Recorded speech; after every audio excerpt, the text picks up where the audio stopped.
el desarrollo de este tipo de condiciones.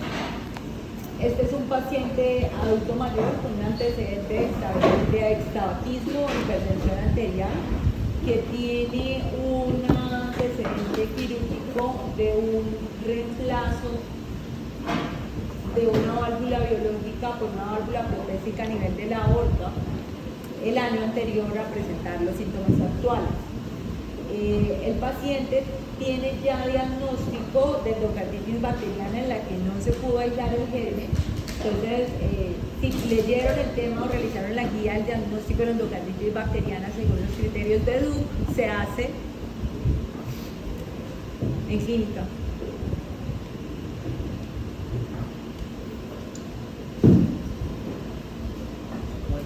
¿Cómo así? ¿Cómo se hace el diagnóstico? ¿Cómo así que cómo así? La pregunta es puntualita. ¿Cómo hacemos nosotros el diagnóstico en clínica de endocarditis?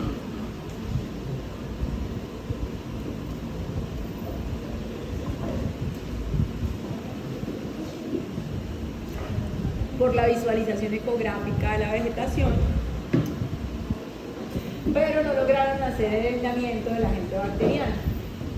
Ellos vieron que la vegetación medía 10 milímetros y que tenía además un absceso en la raíz de la aorta. El paciente de manera adicional presentaba a sus síntomas de fiebre, le hicieron una inmunoglobulina M de dengue que fue positiva en 2 oportunidades. El paciente, a pesar del manejo antibiótico y que estaba en todo el proceso de cubrimiento por su probabilidad de dengue concomitante, fallece derivado de este proceso y le indican la realización de la autopsia preautorización de los familiares. Entonces, en los laboratorios, el paciente tenía una leucocitosis con neutrofilia, había presentado previamente una neutropenia severa, pero posterior hubo una reactivación de la aparición de la neutrofilia. Tenía un urocultivo que era negativo, la inmunoglobulina M para dengue positiva, la presencia procalcitonina en 87.43, que es una procalcitonina positiva. Esto yo no se los dije durante el correlato de sepsis, pero es importante, las mediciones de procalcitonina positivas en clínica se consideran indicadores de infección bacteriana. Entonces, cuando ellos no tienen claridad sobre el proceso, por ejemplo, que los cultivos salgan negativos y ellos que estén sospechando fuertemente que se trata de un proceso bacteriano, piden o solicitan procalcitonina y si esta está positiva, pues hacen el enfoque del manejo ante una sepsis de origen bacteriano.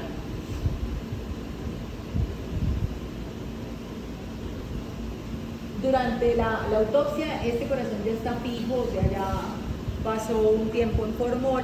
Este era el corazón de ese caso en específico, era un corazón que se notaba aumentado de tamaño, extensa de las cavidades izquierdas. Pueden ver ustedes cómo se ve el predominio de este ventrículo del lado izquierdo. Por favor, siempre recuerden que nosotros hacemos la orientación porque tenemos acá pulmonar, la aorta que es la que tiene el callado y la que va detrás, y por aquí detrás de la otra aparece la vena cava superior. Externamente este corazón, además de la grasa pericárdica, pueden ver ustedes cómo tiene una gran cantidad de membranas fibrinosas adheridas sobre su superficie. Si yo no me equivoco, la semana entrante es la práctica pericarditis, entonces pues van a tener como la explicación de ese proceso. Adicionalmente van a ver la presencia de petequias, en este foto se observa un poco mejor y se van a ver mejor estas membranas.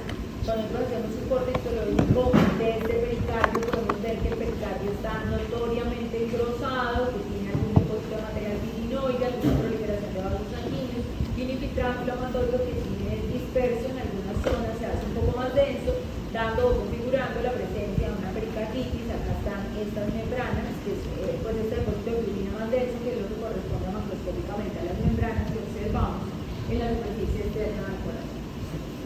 Posterior a la apertura, y como les dije, tiene una válvula protésica a nivel de la aorta. Nosotros vamos a ver, o recordemos por favor que cuando tenemos alteraciones de la válvula aórtica también podemos tener remodelamiento del ventrículo. Este paciente además de esto tiene hipertensión arterial, entonces la pared del ventrículo izquierdo se nota o se aprecia notoriamente engrosada, y acá está la mitral, que no parece tener ningún tipo de alteración, y aquí tenemos la válvula protésica.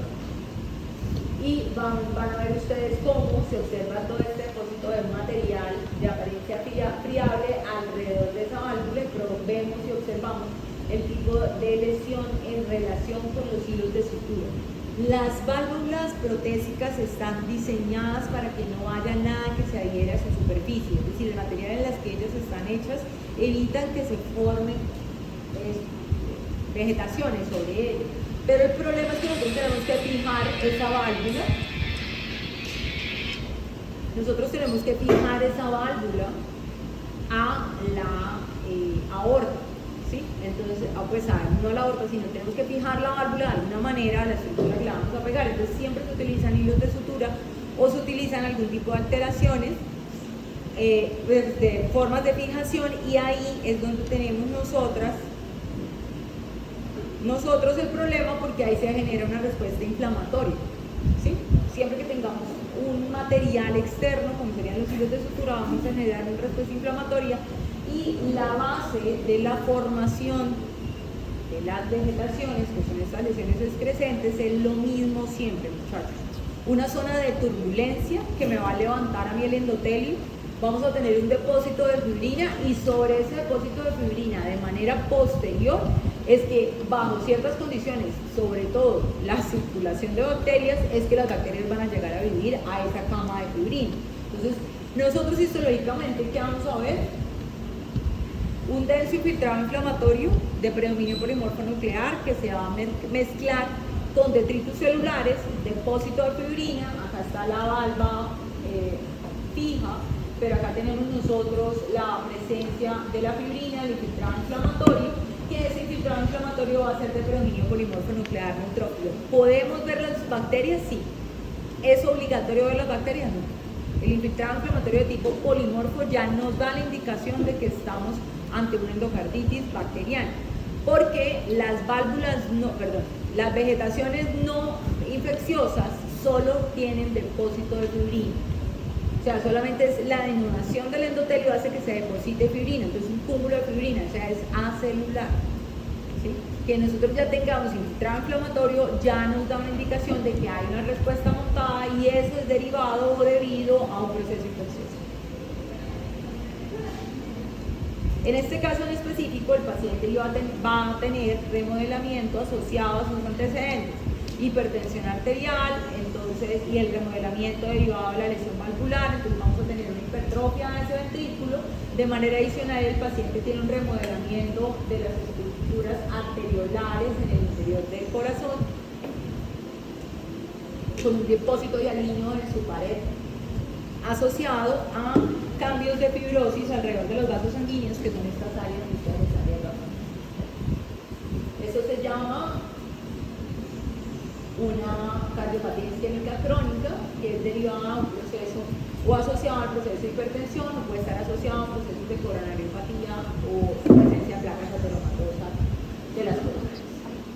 En el sistema nervioso central, entonces teníamos un cerebro que se observa o que tiene un aspecto dermatoso, los giros se ven encrozados, los giros se ven estrechos, hay un discreto flujo de presión sobre las amígdalas, no hay evidencia de secreciones o hemorragias, en el sudoermideo, en el corte de la línea no está preservada, hay un discreto colapso del sistema ventricular derivado seguramente del edema, sin colecciones, sin alteración de la línea media, y en este corte también más o menos lo mismo acá, pero aparece esta lesión acá.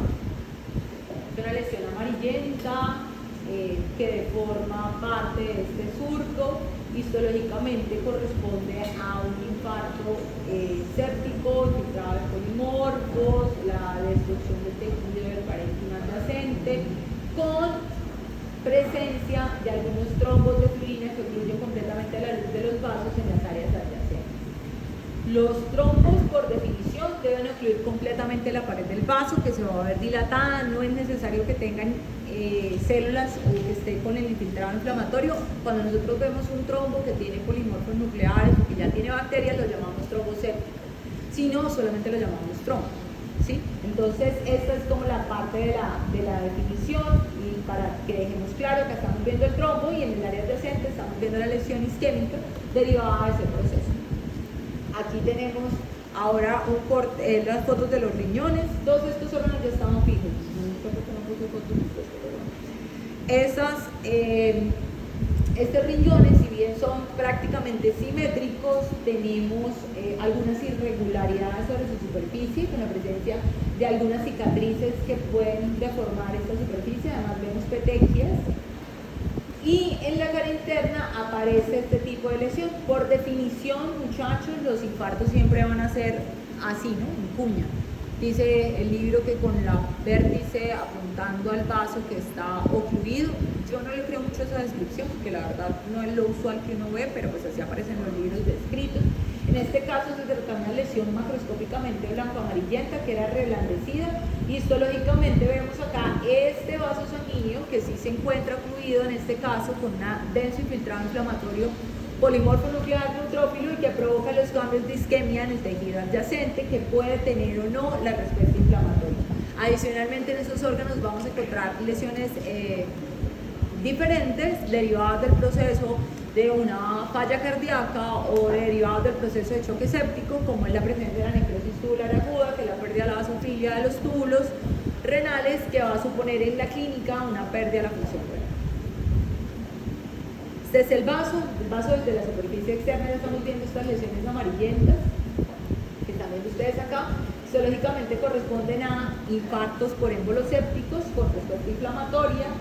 En los pulmones vemos un pulmón del lado izquierdo que tiene una apariencia colapsada principalmente a nivel del lóbulo inferior, una superficie que es extensamente antracótica. Todavía no han visto la práctica macro de enfisema, pero bueno, les contaré. Macroscópicamente estamos viendo cómo se ven las estructuras del árbol bronquial y cómo se ven algunos alvéolos dilatados, y a nivel histológico lo que nosotros vemos es rupturas de las paredes de los vasos, rupturas de las paredes alveolares, haciendo que los sacos alveolares sean mucho más amplios de lo que normalmente se deben ver, y asociado a esto o adicional a esto hay una respuesta que genera o que demuestra que hay fibrosis en el estroma del pulmón.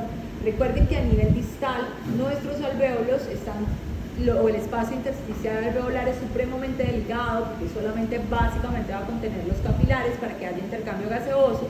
Siempre que tengamos un depósito anormal de fibrina o de algún tipo de material, pues va a alterar ese proceso.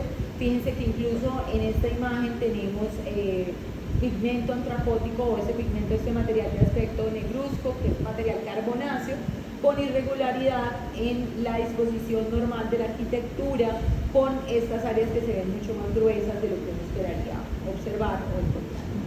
En el hígado nosotros siempre tratamos de visualizar cada uno de los segmentos. Entonces acá tenemos la triada, el área que está justo alrededor de la triada se llama capa limitante, lo que está alrededor de esta capa limitante es la zona 1, y acá tenemos una vena central, lo que está al lado de la vena central se llama zona 3, y lo que no es ni zona 1 ni zona 3 se llama zona 2. Nosotros usualmente evaluamos cada uno de esos componentes, visualizamos cómo se ven los hepatocitos en un lado y en el otro, cómo están los componentes a nivel de los sinusoides, qué tipo de inflamación, qué tipo de células están, qué cambios hay en cada uno de los componentes a nivel del hígado. En este caso, pues, no había presencia de inflamación, de tromos o de accesos a nivel hepático. Sin embargo, pues, sí hay cambios de reactividad. Y finalmente, una vez analizado cada uno de los órganos, pues, que aquí no están todos, pero una vez analizados todos los órganos, nosotros hacemos una emisión de diagnóstico o de listados diagnósticos de los hallazgos que encontramos en la aorta. Este paciente era un paciente que tenía un reemplazo, una prótesis valvular, que tenía un proceso, una endocarditis infecciosa con unas vegetaciones sépticas a nivel de esa válvula, y que habían hecho múltiples infartos sépticos derivados, probablemente de émbolos derivados de este proceso. Entonces estaban los infartos sépticos a nivel del vaso, del riñón y del encéfalo, y tenía además la pericarditis, la hipertrofia del ventrículo, la cardiopatía isquémica crónica. Empezamos a mencionar todo el resto de cosas que encontramos de manera adicional en estos pacientes. Entonces, digamos que esta es como la manifestación. Los pacientes usualmente no tienen una sola cosa. Con endocarditis siempre vamos a tener el problema, es que el paciente usualmente ya tiene un antecedente establecido, lo que hace, entre comillas, que el diagnóstico sea un poquito más sencillo hacerlo, podemos orientarlo un poquito mejor, porque ya vamos a tener como la parte del antecedente. Básicamente existen estos 4 patrones de presentación de lesiones a nivel del endocardio. que son las lesiones de válvulas, de vegetaciones a nivel del endocardio. Tenemos esta primera que corresponde a la endocarditis por fiebre reumática o por enfermedad reumática. Eso lo van a ver, creo, si yo no me equivoco, es que no me acuerdo si es esta semana en la tarde o la otra semana en la tarde. Van a ver eso, entonces no vamos a entrar a detallar mucho. Estas se provocan pequeñas vegetaciones que están todo el tiempo en el borde libre de la válvula. La endocarditis infecciosa, que es esta, las vegetaciones son más dominantes, más excrescentes, no es la palabra, prominentes, son friables, generan una respuesta inflamatoria y por lo tanto van a tener un halo que puede ser hemorrágico o amarillento, van a tener un carácter destructivo, van a comerse la valva, van a extenderse al pericardio adyacente, al endocardio adyacente, pueden pararse sobre la pared del miocardio, ya el tabique o alguna otra área adyacente, pero siempre van a tener esta característica que es como de destrucción o un patrón destructivo del proceso. Esta que es la única, entre comillas, que provoca este tipo de alteración y es la presencia de vegetaciones tanto en el borde libre como en el borde contralateral, se llama endocarditis de Lippmann-Sachs y es la que se asocia a lupus eritematoso sistémico. Entonces en esta se van a provocar o se van a ver estas lesiones en cualquiera de los dos lados, y esta que se llama endocarditis no bacteriana es la presencia o el depósito de vegetaciones que están constituidas exclusivamente por fibrina. Digamos que eso es como la forma grande de ponerlo. Este año sí va a haber clase de esto, entonces no vamos a entrar a revisar lo que tiene que ver con fiebre reumática, la boca al pescado, todo esto lo van a ver en las piezas macros, no hay problema. Entramos ya en materia de endocarditis. ¿Alguna pregunta hasta ahora, muchachos? Entonces vamos a revisar los ítems de la guía.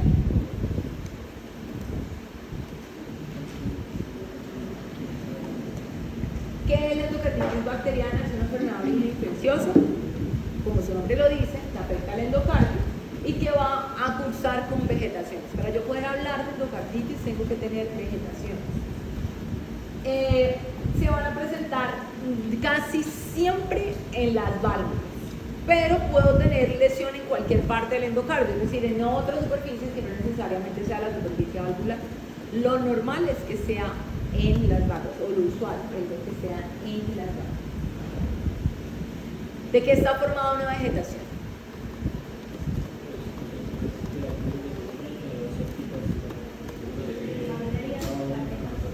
Dice el compañero, usted nos acaba de decir que de fibrina y que cuando son sépticas tienen infiltrado inflamatorio o bacterias, y sí, es básicamente eso. A eso añádale en las bacterianas o en las sépticas detritus celulares, o sea, el producto de la destrucción de la respuesta inflamatoria. ¿Qué otras estructuras además del corazón pueden afectarse? Pues cualquier cosa que termine siendo, o sea, no es normal que se afecten las arterias, o sea, que hayan dos, pero ellas tienen endocardio. Entonces hay una cosa, una complicación que se llama aneurisma micótico, que es derivado del proceso inflamatorio que se puede producir sobre el endocardio, que va a producir una dilatación de una estructura. No es lo normal, pero se puede afectar, y como consecuencia de la respuesta inflamatoria y la presencia de los émbolos sépticos, yo voy a tener embolismo séptico con trombos y presencia de vasculitis séptica en cualquier parte, ¿sí? Que va a derivar en infartos o otra alteración. La clasificación se va a hacer principalmente según el tiempo de evolución. Aquí hablamos de aguda y subaguda con un tiempo límite de 8 semanas. La aguda usualmente está relacionada con agentes que tienen una evolución tórpida, que son más virulentos, estafilo, aureus, streptoneumoniae, streptopiógenes, que van a tener una evolución más tórpida. Las subagudas usualmente son agentes que son menos virulentos, con una evolución más lenta, y pues esto tiene lógica, ¿no? Entre más rápido curse la enfermedad, pues más grave es la infección y más grave va a ser el proceso, o sea que depende exclusivamente del agente infeccioso el tiempo de evolución. Entonces, digamos que eso es como la forma de clasificación, es la primera forma. Luego vamos a tener endocarditis a nivel de válvulas nativas, es decir, las válvulas que nosotros tenemos desde nacimiento, o prótesis valvulares. Sobre válvulas nativas es el 80% de las endocarditis, de lejos la más frecuentemente afectada es la válvula mitral, posteriormente viene la aorta, usualmente son bivalvulares, puede tener algo de compromiso bivalvular, o sea, aorta mitral del lado izquierdo, y muy rara vez se afectan las válvulas del lado derecho. ¿En qué usuarios o en qué pacientes se afectan más frecuentemente las válvulas del lado derecho?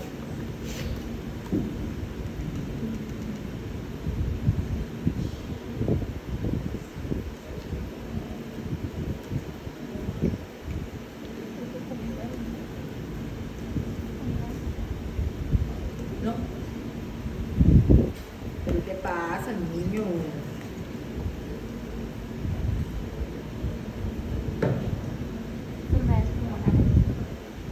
¿Cómo? No entendí. No entiendo bien lo que dices pulmonares, pero no entiendo qué es esa. Sí, pues esas son las del lado derecho, la pulmonar y la tricúspide. Pero, ¿en quién se afecta eso?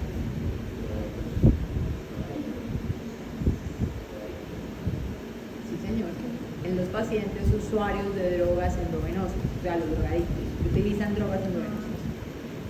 Porque pues eso va por vena, o sea, la parte venosa, y entra directamente al torrente por el lado derecho. Las endocarditis de válvulas protésicas corresponden al 20%, la válvula que más se reemplaza es la aorta y por lo tanto pues es la que va a estar afectada, pero si tenemos valva en cualquier, o valva artificial en cualquiera de las otras válvulas, pues esa es la que va a estar lesionada. Se puede clasificar o se clasifica también de acuerdo al grupo bacteriano que esté afectando la lesión. Este grupo HAS es importante en los pacientes con procedimientos orales. Nosotros utilizamos de manera, nosotros no, los odontólogos utilizan de manera rutinaria el uso de antibióticos profilácticos cuando se va a hacer algún tipo de exodoncia o endodoncia, o sea que vamos a hacer alguna manipulación sobre la cavidad oral que requiera o que pueda ameritar o que pueda llevar algún sangrado. Entonces ellos utilizan tratamiento profiláctico con el fin de evitar el paso de estas bacterias de la cavidad oral al torrente sanguíneo y que puedan afectar a algún paciente que tenga algo de base sobre el corazón. Es muy raro que uno tenga una endocarditis sin tener algo de base de enfermedad cardíaca, porque es que para que se forme la vegetación requerimos turbulencia, y para que haya turbulencia usualmente va a haber lesiones. Entonces recuerde que tenemos una lesión previa, se genera la turbulencia, se denuda el endotelio, se forma la capa de fibrina y las bacterias van a llegar a vivir en esa fibrina. Si yo no tengo esa capa de fibrina, las bacterias no van a tener dónde localizarse. O sea, sí vamos a tener una bacteremia, pero no vamos a tener dónde se van a posar. Entonces, ese es como el punto clave que hay que tener en cuenta en estos pacientes o tenerlo de presente en estos pacientes. Como nosotros no sabemos cómo es el estado previo de nosotros antes de procedimientos de exodoncia o endodoncia, es mucho más fácil darle profilaxis antibiótica que solamente una o dos tabletas al paciente. Alcanzamos pico máximo en el momento de la extracción, evitamos el pico de bacteremia y con eso nos curamos en salud de que vaya a haber circulación bacteriana que pueda quedarse a vivir en una válvula, perdón, en una vegetación de solo pico. Señor. Yo puedo tener una endocarditis, pero que provenga de otro foco vegetativo que no se encuentre dentro del corazón como tal. Digamos que periféricamente se forma un foco y luego eso pase a la vía derecha y ahí. ¿No?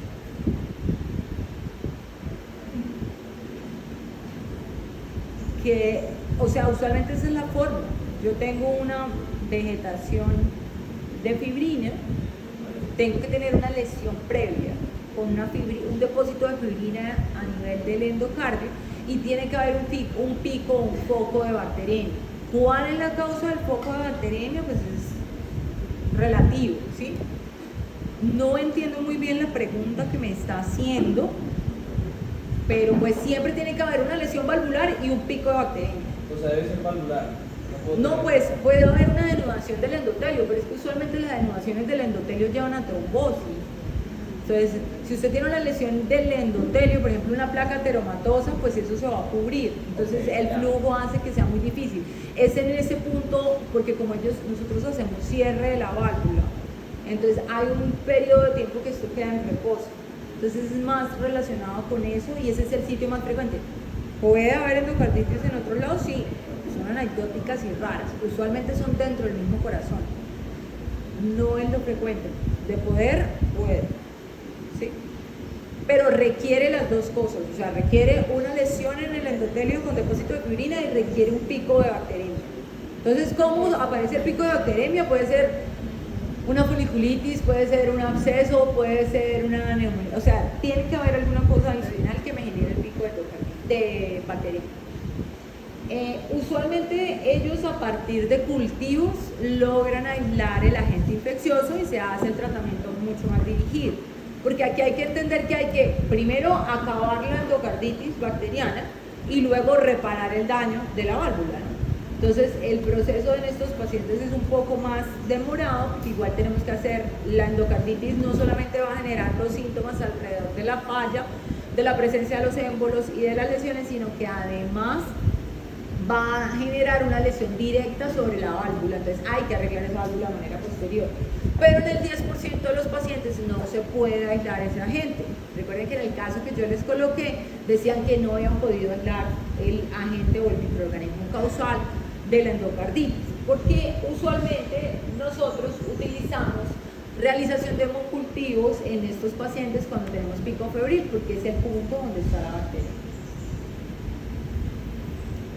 En los usuarios de drogas endovenosas, estos pacientes pues van a tener usualmente agentes o microorganismos que están en piel, entonces el estafiloepidermia y el estreptococo son de los más frecuentes porque son los que vamos a tener nosotros a nivel cutáneo. Ellos, a pesar en sitios o países donde tienen un problema un poco más avanzado y severo, pues también ha avanzado la cultura alrededor de saber que estos pacientes y que la adicciones a drogas son enfermedades, entonces los pacientes requieren educación adicional. Entonces a ellos se les dice, venga, utilicen sus propias agujas, les venden los estuches, hay sitios donde ellos pueden ir a ponerse las drogas y digamos que son un poquito más controlados, intentando disminuir los procesos de infecciones alrededor de eso, transmisión de enfermedades como VIH, hepatitis B, que son muy frecuentes en estos usuarios también, y que puedan tener alteraciones o presentar este tipo de lesiones en esto. Esto es un grupo de pacientes que tienen una probabilidad mayor, pero lo mismo, muchachos, es lo mismo que les acabo de decir, requieren algo de base, porque aquí tiene que haber algún tipo de lesión de base que predisponga que ellos tengan ese depósito de fibrina en el endotelio en el que llega la bacteria a vivir, ¿sí? Usualmente ellos van a tener esa afectación en tricúspide, o sea, por lo que entra por vía endovenosa va a entrar con más frecuencia a ese lado. Entonces, los factores de riesgo de estos pacientes están relacionados con eso que les he dicho todo el tiempo.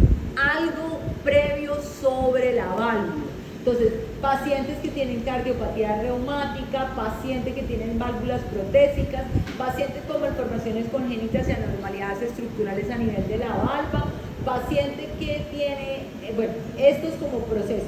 Luego vamos a tener los que aumentamos el riesgo de las bacteriemias, como el uso de drogas endovenosas, los procedimientos odontológicos y pacientes que hacen depósitos anormales de fibrina sobre la parte del endocardio, que es la presencia de la endocarditis trombótica no infecciosa. Entonces, pacientes con enfermedades autoinmunes, pacientes con trombofilia, pacientes con síndrome anticuerpos antifosfolípidos, donde nosotros podemos hacer depósitos de fibrina en sitios que en un momento dado llega la bacteria y se queda a vivir dentro de esa camita de fibrina.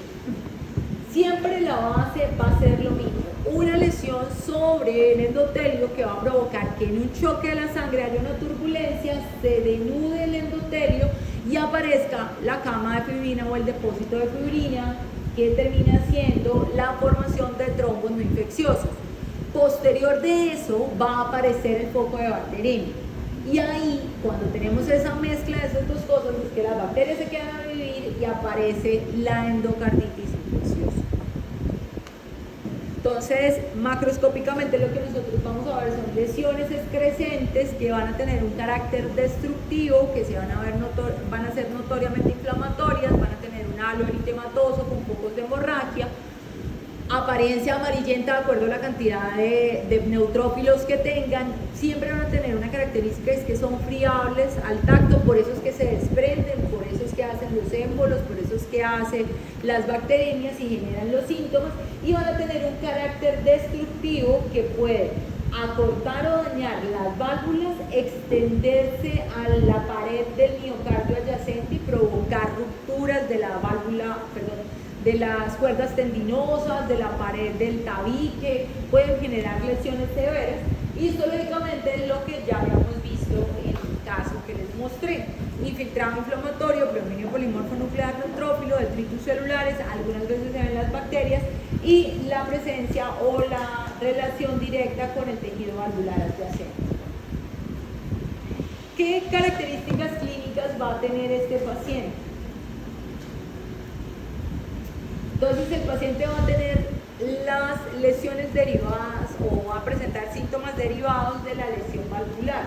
Entonces vamos a tener que el paciente puede tener cambios en esa alteración. Entonces vamos a tener soplos, podemos tener signos de insuficiencia valvular dependiendo del sitio donde esté afectado, vamos a tener signos de falla cardíaca dependiendo de la gravedad de la lesión. El paciente va a ser embolosépticos con la complicación de los infartos en cada uno de los órganos que se vean afectados. El paciente va a tener una bacteremia que puede ser continua o solo más intensamente relacionada con los picos febriles, y en algunos casos, derivado de la exposición constante de esta bacteria, va a tener depósitos de inmunocomplejos que puede derivar en una falla renal por la formación de estos complejos. Nosotros utilizamos los criterios de Duke modificados para hacer el diagnóstico desde la clínica, en donde el criterio patológico es ver la vegetación y confirmar que se trate de una vegetación bacteriana o una vegetación modificada inflamatorio, o el cultivo que no demuestre que había antecedentes infecciosos. Pero los criterios clínicos, que son los que realmente nos interesan, entonces vamos a tener los criterios mayores, donde la visualización de la vegetación debido a estudios imagenológicos como la ecografía va a favorecer o va a dar el diagnóstico. Usualmente ellos pueden ver la vegetación o pueden ver el absceso o una lesión valvular previamente existente. A veces las vegetaciones son muy pequeñas y ellos lo que ven en la ecografía es un defecto en el cierre en una válvula que no lo tenía. Es decir, ellos tenían previamente una válvula que hacía bien el cierre y ahora están viendo una válvula que no cierra adecuadamente y que tiene un poquito de regurgitación.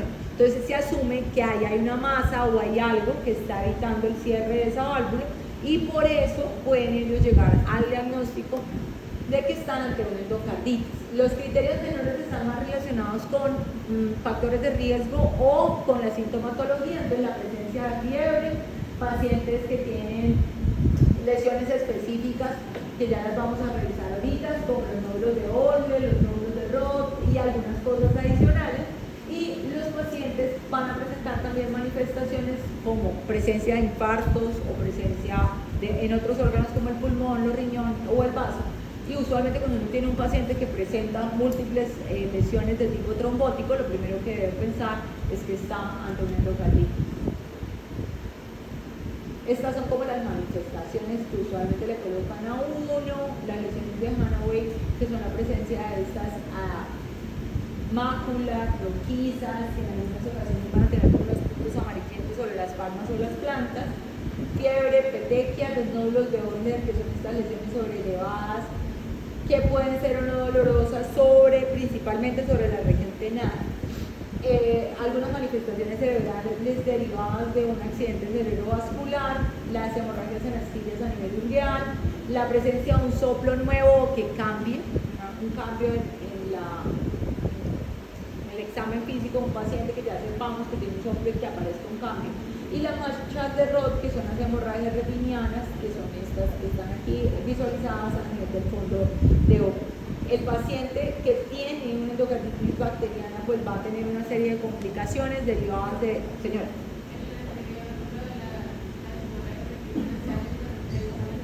Fondo de ojo.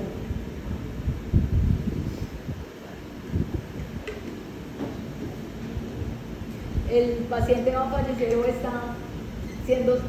va a verse afectado por la disfunción del corazón, que puede estar o presente a nivel de una disfunción valvular o presentar arritmias de acuerdo al sitio donde vaya a estar afectado.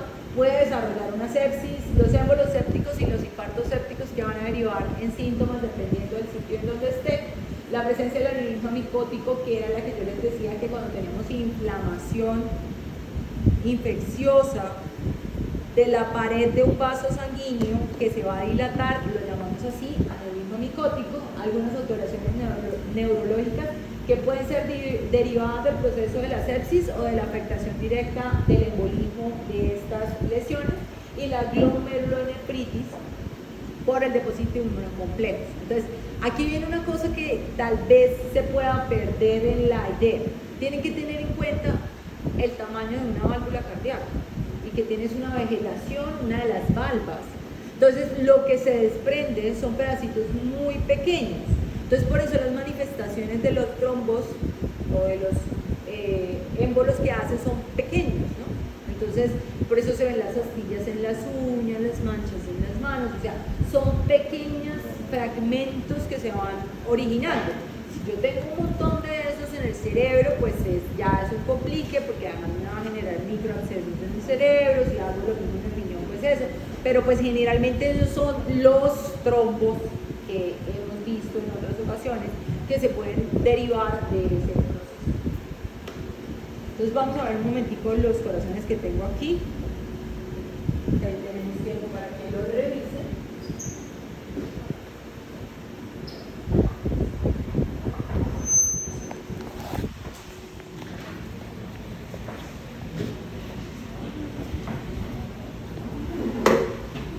Recuerden porfa que las preguntas van más derivadas a qué espera usted en la clínica de este paciente, cuáles son los agentes infecciosos más frecuentes, cuáles serían los factores de riesgo que podría presentar un paciente que tenga una lesión de este tipo, ¿sí? Entonces, por favor, tener en cuenta eso cuando estén en el examen. No quiero entrar a hablar mucho de los exámenes prácticos, porque yo me imagino que ese ejercicio lo tienen que hacer es con el coordinador de la materia, que es Ernesto, pero he de decir que yo nunca había visto notas tan malas, y llevo 10 años dictando clases. Yo nunca había visto notas tan malas en un examen práctico. Sí, nos dijo que más del 55% se lo tiró el práctico. No, pero yo nunca había visto notas tan... Es que no es solamente que se lo tiren, él las notas tan malas. Aún hasta allá no llegó. Sí. Hubo gente que le quedó bien el nombre. Está nervioso, profesor. No, pero es que es muy raro.